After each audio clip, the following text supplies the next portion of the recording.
بسم الله الرحمن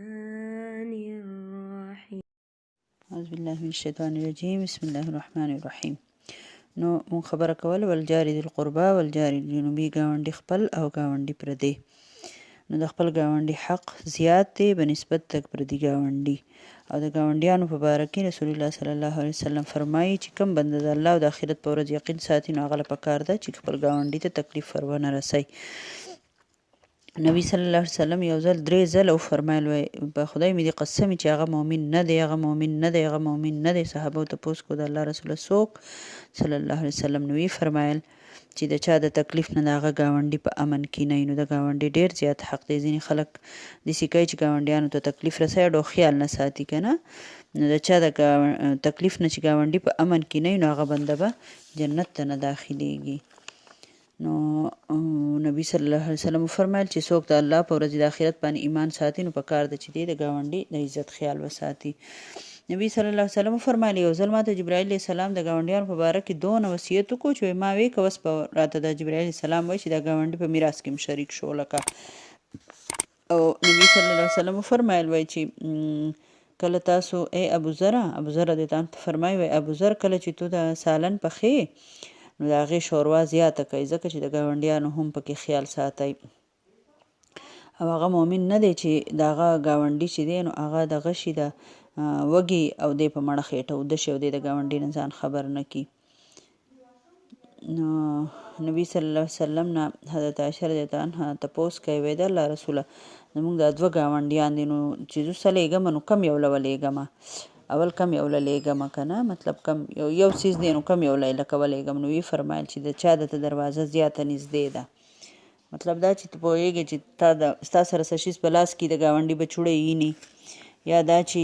ستا د کور بین چې دی په کم ګاونډي ورځي د سالن بین ورځي که نه نو دې خبرې ډېر زیات خیال ساتئ. یو بل دغه ورکوی د صدقې او یو بل کره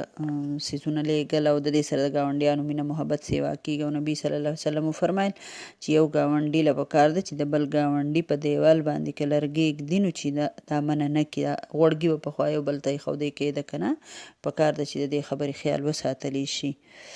او د یو صحت د ملګری سره به صاحب بالجنب چې دی که نه د یو صحت ملګری چې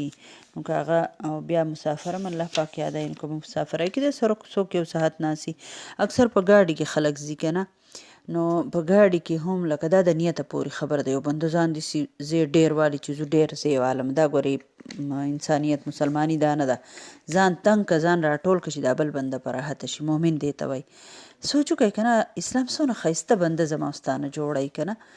چې زه په شریکه کې په یو ځای کې کښېنم هم که په کټ کې کښېنم او که په ګاډي په سیټ کښېنم خو لکه د بل د خیال ساتلو دغه ماته کوي چې بس ته به هر وخت د بل په ښېګړه کې پروت یې. مؤمن اصل کې دا دی چې د بل په ښېګړه کې پروت یي که نه. دغه شانتې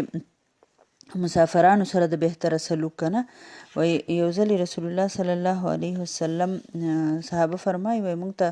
ابو سعید خدری رضی الله عنه فرمایي وای مونږ ته نبی صلی الله علیه وسلم د سفر په دوران کې خبره وکړله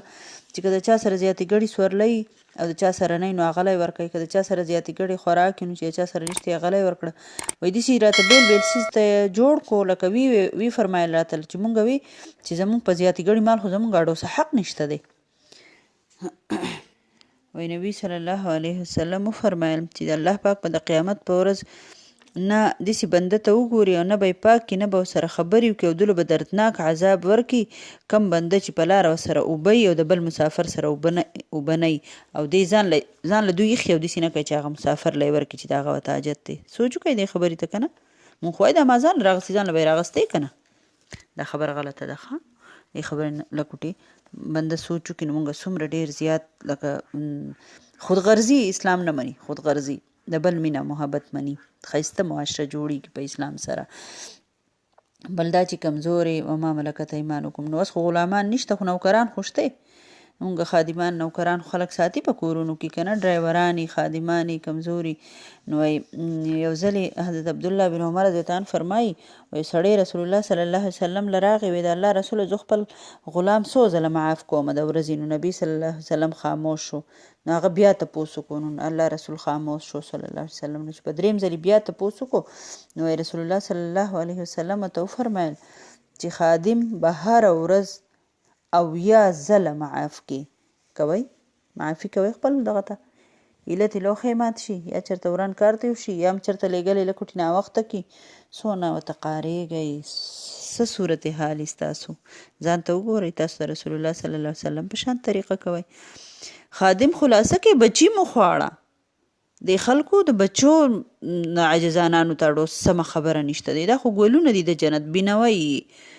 دوی له نیک تربیت وکړئ د دوی لږ خیال وساتئ دوی له لږ اهمیت ورکئ موریانو ځانونه په داسې کارونو کې مصروف کړي چې هغه غیر ضروري کارونه دي او بچي غریبانان چې دي نو هغوی ته قاریږي او بیا چې نوکر فقیر نو بس دی نو هغوی خو بیا دي بیا الله رب العالمین د بخل منع کړي ده چې بخیلي چې ده که نه کنجوسي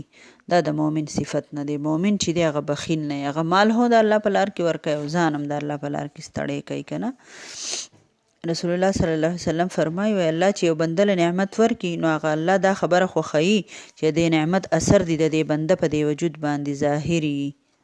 د ده د ناستې پاستې نه د ده د جامو نه د ده د خوراک نه د ده صدقه د خیرات نه غرض د هر څیز نه دی د الله د دې نعمت اظهار یي ځکه چې بخل چې دی هغه د ناشکرۍ یا د کفر سره الله پاک تعبیر کړی دی لکه چې څوک بخل کوي که نه الله والا ورکړي او دی بخل کوي دا داسې دی لکه دی ناشکري کوي او دی کفر کوي کفر ته هم ناشکرۍ ته وایي که نه چې دی ناشکري کوي لہذا د ریاکارۍ نه هم ځان ساتئ خو د بخل نه هم ځان ساتئ الله فرمایي کم خلک چې د خلکو د ښو دپاره خرج کوي په الله باندې ایمان نه او په ورځې د اخرت نو دا د شیطان ملګری دی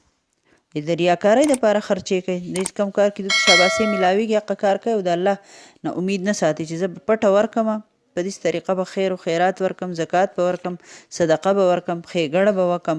چې هغه به په معاشره کې ښکاره کوم نه بلکې هغه به د خلکو د ښو دپاره نه د الله د رضا دپاره به وي که نه بیا الله رب العالمین فرمایي چې څوک څه هم د الله په لار کې ورکړي که هغه یوه ذره ولینئ الله به یې سیوا کړي او ډېر اجر به دې بنده له ورکړي بیا الله رب العالمین فرمایي چې څه به حالت چې د هر امت نه به مونږ ګواه راوچت کړو او نبي صلی الله علیه وسلم ته الله پاک وایي مونږ به ته په دې ګواهانو باندې به رسول الله صلی الله علیه وسلم مونږ ګواه کوو او چا چې کفر کړی د رسول نافرماني کړې نو دوی به وایي چې کاش چې دا ځمکه په مونږ رابنده شوې زمونږ د حساب کتاب نه وی مونږ چېرته پټ شوې په دې ځمکه را وچوې مونږ پکې ورننوتې خو الله نه به هېڅ خبره پټه نه وي دا به د مخکیني امتونو باندې د رسول الله صلی الله علیه وسلم ګواهي چې دا هغه دلته الله رب العالمین فرمایي حضرت عبدالله ابن مسعود ډېر زیات خوږ اواز و یو ځلې ورته رسول الله صلی الله علیه وسلم وفرمیل وایي ما ته قرآن واوروه وایي ما ته وی عبدالله بن مسعود رضی الله فرمایي وایي ما ته وی چې د الله رسوله زه تاسو ته قرآن واورم تاسو خو صاحب قرآن یې په تاسو خو قرآن نازل شوی دی نو وایي نبي صلی الله علیه وسلم راته وفرمیل چې هغه خو ټیک ده خو زه د بل د خولې نه اورېدل غواړم ما ته خوند راکوي ابن مسعود رضی الله عنه فرمایي وایي ما سوره نساء شروع کړو چې کله دې آیت ته راورسېدم فکیف اذا جئنا من کل امة بشهید که نه چې څه به حالت چې هر کله مونږ په هر امت نه به یو ګواه راوچت کړو او مونږ به په دې ګواهانو باندې د الله رسول صلی الله علیه وسلم تا به مونږ په دې ګواهانو باندې ګواه کړو چې ما ته نبي صلی الله علیه وسلم